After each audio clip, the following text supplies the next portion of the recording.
All right, thank you very much for the invitation. Thank you for organizing this. This is really great to see everybody now with gray hair. So I'm Sultan Hassan. I'm currently a NASA Hubble Fellow at New York University.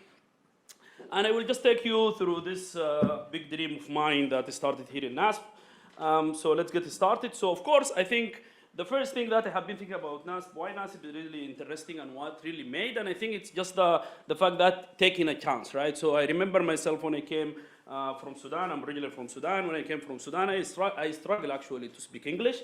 And that's all my classmates know this, and all the lecturer know this. I don't really speak English very well, probably up to now. And because, of course, it's an Arabic-speaking country. And the fact that NASSP taking the chance, probably I'm good in maybe physics and maybe math, but the fact that taking a chance is really, really transformative. So this is some of the picture we had in the classroom and in Hartrau and outside NASSP. You see Sobello here doesn't have gray hair. So then I started to wear, so I had the passion for particle physics and high energy physics, and I found the support from Gary and Raul to propose a project that link astronomy, astrophysics with astrophysics, and I really learned a lot from that. And it was mainly designed just to find out whether stellar neutrinos are dark matter candidate or not. I'm not sure whether they are still a viable option. Then after that, I think this is the second thing. The second thing about NASSP, what makes NASSP great, in my opinion, is the flexibility, right? It's the flexibility that I came through NASSP, but I probably had a passion for string theory. So I did not really have the same passion for the program, like to do astronomy and to do stuff like that, and I wanted to find out, okay? And then I approached Jeff Morgan, I thought, okay, let me, and Amanda, and I want to do like string theory, okay? And then because, of course, NASSP pays the bursary, we had to work something in cosmology, and I started to work in multi-field inflation, okay? And field theory and early universe, and that was a lot of fun. Then after that, I think, Jeff sent me to a conference in Johannesburg. Jeff sent me in a conference in Johannesburg, okay? And to convince me to become a string theoretician, but in fact, after that conference, I realized, oh, astronomy is probably much better. So I realized most of the people, like very thin, smoking a lot, very hectic, big hair. So I thought, no, I'm not gonna lose my hair, so let me go back to astronomy. Let me go back to astronomy. No, that for real. I mean, I think the thing is that I realized that I started to think about okay, so what is important in PhD? PhD is about developing skills, right? And where should you go? And I think with maybe with the string theory, maybe you will be very good in solving differential equations. But we know, like, the upcoming world is big data and stuff. So I think it's doing numerical stuff is much better. So that's why I went to UWC. In fact, I went to UWC just to work with Roy. But then I found Romil Devey. That was really, I'm very lucky to meet Romil. And then I started to work on hydrodynamic simulations, semi-numerical models of free ionization. It's one of the epoch in the early universe that is very important, and it's actually one of the key science for the upcoming SKA, right? And I think also NASSP really planted the seed for this, right? Without having strong courses in computational and numerical and programming, I think I wouldn't be able to do this work with Romil. Okay. Then I became a SKA fellow for a few months, like 8 months or so after graduating in the same university. And that was my first dive in, so I started, so when you graduate from PhD, you need to develop your own philosophy. So you kind of wandering around what you should do, and you have to be different from your advisor, and then you have to prove yourself. Okay, let me do machine learning, okay. And then I started to do machine learning. So here it's one of the projects that I started to do where it's a very classical problem of, we know reionization has a big debate where the ionization maps is happened through galaxies or AGN, and which is, you need to develop a model to find what the probability of the sources given the map, and the state-of-the-art performance, of course, CNN, if you work with high-dimensional data. And we developed this, and we had fun, and that was like my first addiction with machine learning. Okay. Then after that, I became a Tombaugh postdoctoral fellow at New Mexico State University, and Tombaugh this is their prize fellowship because Tombaugh, the one who discovered Bluetooth. And I probably lost then again. So I started to look into something that is a bit far away from my field. So I started to look into damped Lyman alpha systems, so how to test galaxy formation simulation with damped Lyman alpha systems, which is these, what you see in the left here. These are the distinct features, the right there, distinct features in the Lyman alpha forest. And then I started to think also about emission lines, and that's taking you to very small scale. And that's all because reionization is a very interesting field, because if you think about reionization on extremely large scale, you need at the same time to think where these photons coming from. So you need to think about the interstellar medium and the CEM. So it's a very rich field. So I probably lost then. Then I became a Flatiron Research Fellow at the Center for Computational Astrophysics in New York as a part of the Flatiron Institute. And we worked a lot on machine learning and many things, but I wanted just to highlight this experience, is that that was one of the programs. So I joined the National Society for Black Physicists in the US.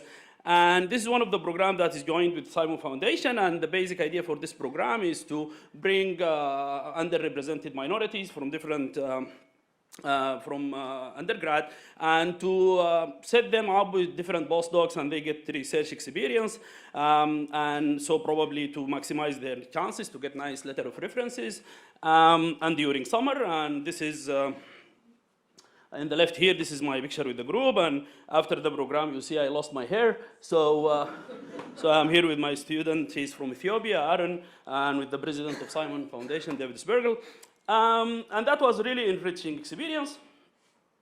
Then after that, my dream came true. So I won the Hubble Fellowship, and in fact, we won the Hubble Fellowship at the same time. If you recall this guy, Elias Aidi, he was not NASSP, but he was doing his PhD at the same time. So we won the Hubble Fellowship at the same time. And this is a very interesting story, because the Hubble Fellowship is extremely hard. It's based mainly on the proposal. And we have never been trained to do this, right? So I applied one time, I never got it, okay?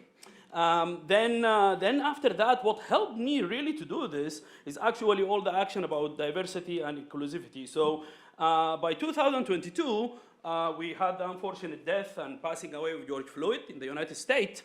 And that triggered all the Black Lives Matter initiatives and inclusivity in the education, and how to make the education diverse and all that. And the previous Hubble Fellows, they started to think about how to make things inclusive and accessible. And they came up with this initiative. It's a very nice initiative. I'm part of it now, which is to try to help and to make the process more transparent. And you can go to this website here to know more. But what is nice about this, I don't know why this, let me just take this away. So you can, oops. So you can go to this website here. Oh, I don't know. So you can pick it up from the slides. But the basic idea here is that you can actually go to the website and look at all the previous proposals, that the successful proposals from the previous years, I think from even like 2000. And this is really amazing, because now you start to see how people write successful proposals, how they draft things, right? So I never changed my idea. My idea was always the same, but I written it in a very bad way. But when I read this and I saw how people write an actual proposal and the technical details and stuff, that was really useful. So I just recycled my draft, and I got it. So that was really amazing to me to see this. So I really encourage you to look into this website. It doesn't have to be for Hubble, for anything, just for your own experience to know how to write successful grant application. And if you remember, I told you I lost in New Mexico when I started to work on Lyman alpha. But in fact, sometimes losing is winning, because this actually, because I started doing 21 centimeters. So, and NASA Hubble Fellowship requires you to do something related to NASA. So it's very hard to convince them to do 21 centimeter stuff. So, so you need something else. And that's why my work, by just wandering around in different projects, working on Lyman alpha emission, I started to realize there is new challenges there, and proposed a new subgrid model for Lyman alpha that the market really needs, because there is a lack of accurate interpretation of Lyman alpha observation. And that was actually just the flow of how the project would work. But that was very, very, very, I would have never did this if I did not just jump into projects randomly. So I wanted to highlight my current research philosophy. So this is the direction timeline for the experiments, right? And all these experiments coming to large scale experiments, right? And of course, this new generation of telescopes, they require new generation of models and techniques, right? So the way that I spend my time trying to, probably 25% trying to improve the astrophysics within models. Another 25 trying to predict. I love the interdisciplinary kind of work. So I also try to forecast for the large scale experiments like Roman and SKA, and of course statistics and machine learning is a big challenge because one of all these data is high dimensional and extremely big, and you need efficient tools to do that. And probably 10% of my time doing diversity and outreach. So then now the part of giving back. So I'm extremely passionate about training the next generation of Africans. One of the nice things about NASSP is that it can give you a master student for free, right? So that's very rare, right? Like you can get in the US maybe a master like for 2 months or 4 months, but not like 2 years. That's really great. So this is my, Tumelo was my first master student, and Musima just now finished the master's. He started the PhD too. I started a program I call SNAP, which is Sudanese Next Astronomer Program, which is try to help Sudanese students if they want to apply for graduate schools. It's something I do a lot, like how to apply to write motivation letters and stuff like that. I came just now from University of Rwanda to do I did a 3-day machine learning workshop. And actually, if you recognize, that's also Phineas, which he's also a NASSP, he used to be NASSP, right? And so on. So this is really amazing. I really want to connect to the African community. And I think one of the things that makes NASSP students really unique, the fact that we have connection all over Africa. It's so easy for us to do something in Africa because I know people in Nigeria, we know people in Ethiopia, we know people everywhere, right? So let's do something together, okay? So yeah, I went to Egypt. I connected to the community in Egypt. I also visited AIMS Rwanda. And here, just like in the few slides, I want to just highlight the work my student did here, which is just with machine learning. So one of the challenges we know in the universe, the neutral fraction is not constrained. So if you look at redshift of 7 here, some measurements tell you it's like 0.8, and the other measurement tell you like 0.2. So that's very extremely hard. So with Tumelo, what we try to do is that given an ionization map, can we really recover the neutral fraction? And of course, we try to mimic the scenario of the SKA and make observation for that. And with the similar CNN, Tumelo was able to develop a model that is able really to recover the neutral fraction, even from mock data set with a very extreme high accuracy, which is, this is the high correlation between what the model predict and the true values. And this is here he graduated, so that's I'm very proud of. The second one is Musima. Actually, Musima, one of the nice things is that Musima got this paper accepted to one of the most prestigious machine learning conferences ever. It's called the ICLR, the International Conference for Learning Representation. It was done in Rwanda, held in Rwanda in May last year. And this paper was basically about speeding up the simulation. Simulations are too slow, right? So the way that the simulation works is that they go from density field, and then from density field you do sources, and then from sources you actually you do sources, and then you apply radiation transport to get the ionization field. So here we wanted to say, oh, this is too slow for the upcoming experiment. Let's speed this, and it's a model to develop a model that what the probability of the ionization field given a density field. One way to do this is the standard unit technique, which is to try to compress the information and decode the information back. And we tried different ways with this. And one of the nice things that we did at the end is that we have now a factor of 6 order of magnitude in speed gain. So that's very fast now. So we can generate new realization of the ionization field in a second, which is actually extremely interesting and very useful. And then Musima came to visit me in New York. She was part of the machine learning school, and and she was actually featured in the 2022 annual report for Simon Foundation. So this is how, down here, this is our picture with all the group of the machine learning students, me in the back and Usima in the front, here where she was explaining in the session, and finally she got her master with distinction. So this is another achievement that I'm extremely proud of.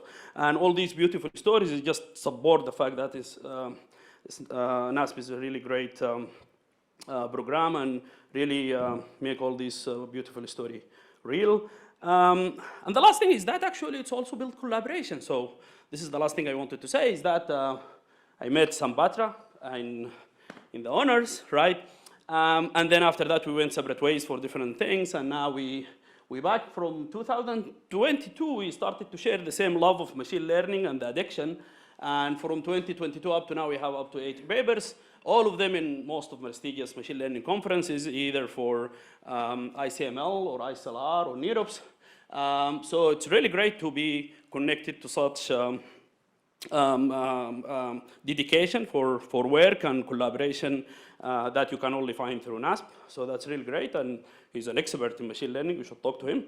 Use the resources while you have it. And the last thing, I cannot really talk about NASSP without thanking my mother, Nikki. So this is our picture next to the applied math department. She really was helping us a lot for many things, and at the end I think I thank NASSP a lot. Thank you very much.